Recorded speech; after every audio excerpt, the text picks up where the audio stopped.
about each guy, what you're seeing from him in camp. Samisi, I guess to start with, what are you seeing from him? Yeah, Misi's doing a really good job. Obviously, he brings a lot to the table with leadership. Just his improvement, just with what we've been doing, been really, really good from spring to now. He's carried it over. He's just hit his stride going into fall camp, but he's playing at a really high level right now. I like the way that he's playing. He's a really smart player. As well as just a great leader. That's one of the things that is probably the biggest thing that sticks out. I mean, he's obviously doing good things good, but we're so young in the room. And so having him there, having his leadership, his personality, his influence has been really, really huge for us. And Thomas Collins. Yeah, TC is a super explosive player, is really come along from spring to now, and I think he's probably one of the most explosive D linemen that we've got. What's the biggest progression you've seen with him between spring and now? Just understanding football. He and I talked a little bit about just his background and just kind of coming. He's a really good player, and he seems to understand things. But then there's some questions that he brings up, and it's like, I didn't realize you didn't think about or knew that. And so his football IQ has come up a lot. And so I'll talk about just in Sweden, they'd have these 2-hour practices with 8-man football or whatever it is.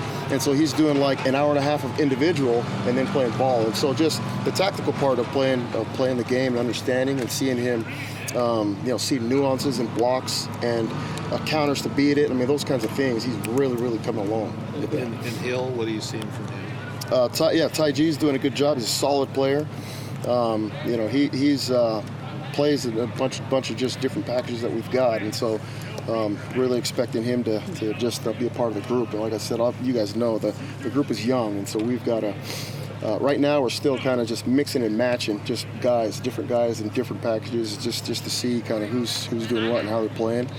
But Tai G's been a solid player for us. What's it like for you coaching against such a young group, building this from the ground up, and how do you kind of have to address that as a coach, knowing that a lot of these kids are just starting to gain the experience that they need to in these practices? Just day by day. I mean, they're super hungry, and it's a group that's put together well, mentally and emotionally. And they're hungry and they want to do things. And they're trying to do things right. And Misi has been a great leader, but also the younger guys have been good followers. And so. They're just hungry to work at things and just improve things. This last week has really been good with just seeing them coach each other, and they've been receptive to each other. There's obviously competition going on, but it's been healthy competition. And so with me rotating them and them understanding that we really need everybody to play. We need bodies. It's been good that way. And JoJo, what are you seeing from him? Yeah, JoJo's super slippery. And he just sometimes he does things. It's just like, man, I don't know if anybody else can do that. And so he's got a cool little slipperiness to the way that he plays that makes him productive. And so JoJo's coming along as well. Another freshman that's just learning the game and putting things together from spring to now. What have you seen out of Tavita so far in camp? Yeah, he's the same, right? Another freshman that's actually from Tonga that didn't really play a lot of football growing up. His understanding of the game, the nuances of the game, just why things happen. I mean, it's for me, it's been good as a coach and a teacher because it's like backing things down, going back to just the essentials, going back to just reminding myself of just why we do things, and why certain things matter and. Things that you take for granted when you have an older group and you just kind of say one word and they all get to where they need to be. But there's a lot of nuances that you've got to back down and teach and just be patient in their learning process. So a lot more focus on like the fundamentals and technique and stuff like that. Yeah, absolutely. Yeah. Absolutely. And Kelsey, what are you seeing from Kelsey?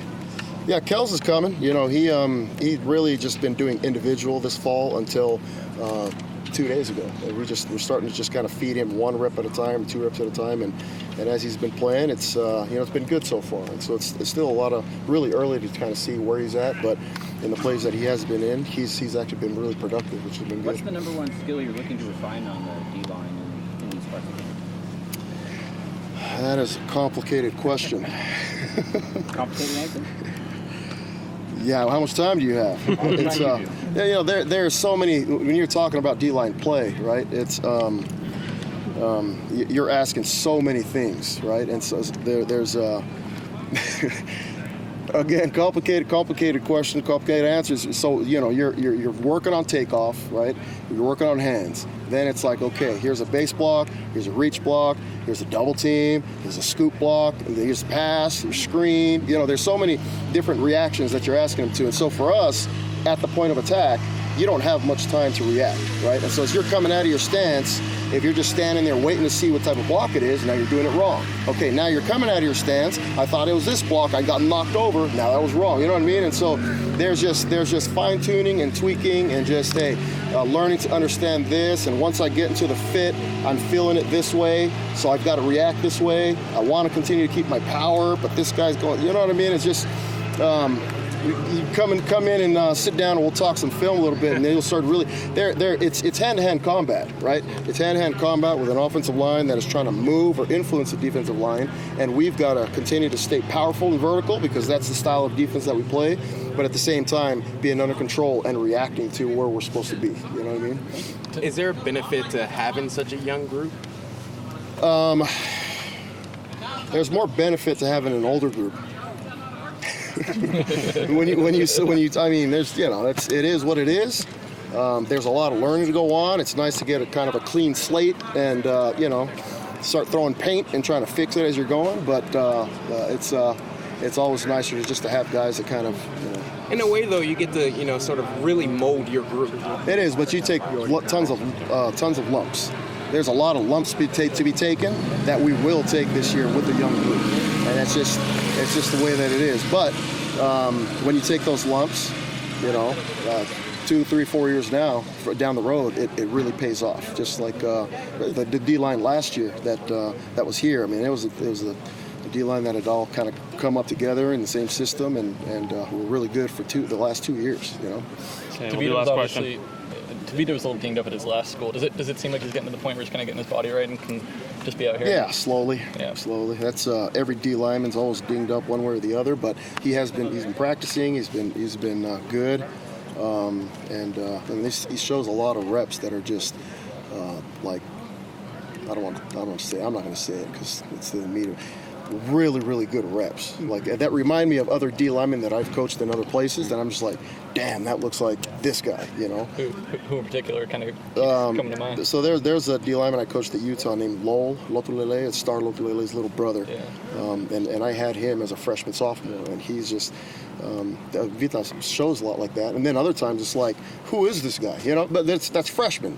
You're correcting and you're kind of like nuances, and it's like. I mean, I had one player that I was 2 years in, and we were talking about boundary and field on the hash, right? When you're on a hash, one part's longer than the other. It's like 2 years in, he's like, oh, that's the boundary. It's like, you think he gets it, you know what I mean? It's just, but it's just, there's 50 million things to have to think about when you're playing ball, schemes, and then you've got hand-to-hand combat, and there's just a lot that goes into it. But they're learning and growing, and like the group. I mean, we're not where we need to be, obviously, but we're on pace right now to play some pretty good ball. Thanks, Coach. Thanks, Coach.